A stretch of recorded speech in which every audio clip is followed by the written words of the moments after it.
I spoke today about the 5 enduring challenges that we face, the ones that will still be there in 2020. The first of those is the economic challenge. We know that we are post the credit crunch in the deepest and longest recession we've seen for a considerable time, and growth will still be a key issue. Not just national growth, but local growth. To what extent are places providing local leadership to grow their economies and prosper? Second challenge, of course, the fiscal challenge. We know now that the task of tackling the deficit will go beyond this Parliament into the next Parliament. We know that for any government there'll be some incredibly difficult choices to make when they come to public spending. And to my mind, we will have to think very hard on focusing on outcomes from that spending and not simply talking about the services themselves. Third challenge, one that's been there and still is there, the environmental challenge.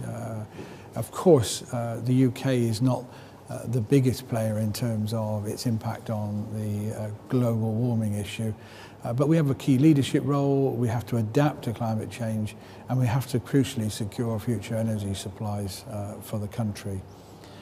Fourth challenge that we have to focus on is the demographic challenge. And the issue here is not about us getting older. It's a good thing that we live longer.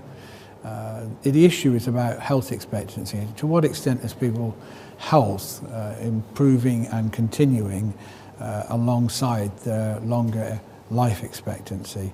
And we know from the long-term projections by the OBR that unless we can come to terms with this issue and ensure that people stay healthier longer, costs are going to be very substantial indeed in every sense.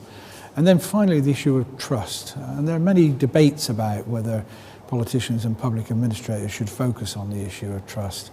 But in my view, I think we should. I think recent years with the Jimmy Savile events, with the announcements around the Mid Staffordshire Hospital, the report on the Mid Staffordshire, all of these point to issues coming up around institutions that we have previously seen as and held in high regard and always taken for granted.